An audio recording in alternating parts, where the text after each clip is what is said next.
Hello everybody, it is Travis here, and today I've been playing with this Antec GX1200 Lights Magician Case.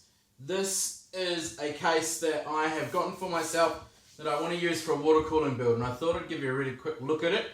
And I want to get your thoughts. I've probably played with it now for about a week or so I'm pretty familiar with it. I want to take you through it, and I want to give you guys some insight as to what I think. Now firstly, I want to use it for water cooling, so I'm going to put a radiator in it. Now I've already put the radiator in it, because I was doing some test fitting, and I will let you know some things that I found. Now, they say that with this case you can fit a 240mm radiator in the top. Now I haven't been able to do that, so I've tried a couple of 240mm radiators. Neither of them have worked. Here you can see the area, right? Here is a 240mm radiator. Fits one way, however, it does not fit that way, right? Now, that being said, if you get a radiator that is dimensionally short on this area, that will fit in here fine. I'm pretty sure that a whole bunch of all-in-one coolers will fit, but this, which is a relatively straightforward, yes, it's thick, but that's not the reason it doesn't fit. This thick radiator here does not fit in that case, right? Now, this is a 280mm radiator, which is also a very standard system these days, so it's two 140mm fans. That does not fit in this case anywhere either, so this is gone. What does fit, and what does fit really, really well, is this. So you can see that is a 360mm EK PE radiator, which I think is their middle range. It's not particularly thick.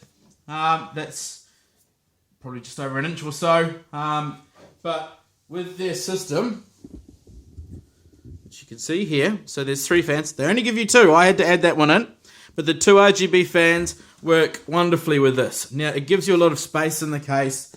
One really cool feature, I think, is the way that and how open this case is. So I can take something like this, which is an Alpha Cool light tower reservoir with a D5 pump, and you can see the kind of space that you've got there. So you can mount that all the way up across here, and you can still fit a relatively large graphics card. So for water cooling, I actually think that this is quite a clever case. Now, you're not going to be able to put in multiple radiators. So this is not for a complicated water cooling build. Do not buy this case if you're going to be water cooling a CPU and multiple GPUs, because it's just not going to be able to do it. However, if you're just cooling a GPU and a CPU, or just a GPU or a CPU, that 360mm radiator is going to do a wonderful job, and you're going to get some really good results. I'm really impressed with the airflow characteristics. The front of this case here, that is open mesh, right? So that open mesh means that these three 120mm fans get a lot of flow through, and they just pull straight through. Now, down here on the bottom, you can see there's some ventilation and things. I'll take the back of it off and I'll turn it around, and we'll have a look and see what the cable management is like. Right, so I've taken the back of the case off, and you can see the back of it here. This is your controller for the RGB fans. It controls the speed and the color.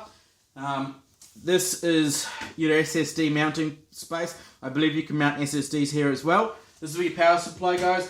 There isn't a huge amount of room here for cable management at the back of your power supply. I would be buying the shortest power supply you can. That being said, this is removable.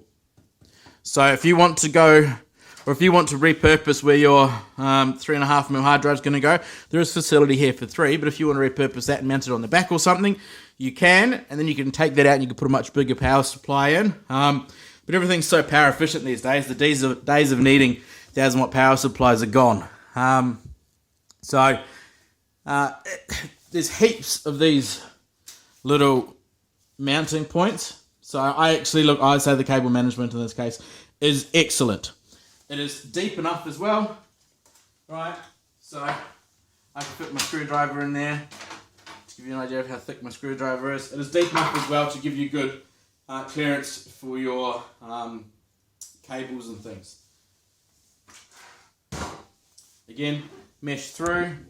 The top is meshed through as well, so if you don't want to put a radiator, if you can't fit your radiator in there like I couldn't, you can put fans in there. You've got power, you've got color change, you've got USB 3x2, headphones, microphone. There is no USB 2 ports, and there's no reset switch, okay? So, there's some things, I guess, that are probably worthwhile keeping in mind. I really like this case. I did a review recently of the Thermaltake View 27 case. I think that the View 27 case is probably a bit more exciting than this, but this is much better made. This is much higher quality. Right, so here we are in my office.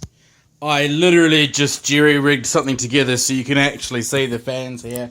But these are the fans. They look absolutely amazing. So if we push a little button up here, lots of different options, colors. It's really, really impressive.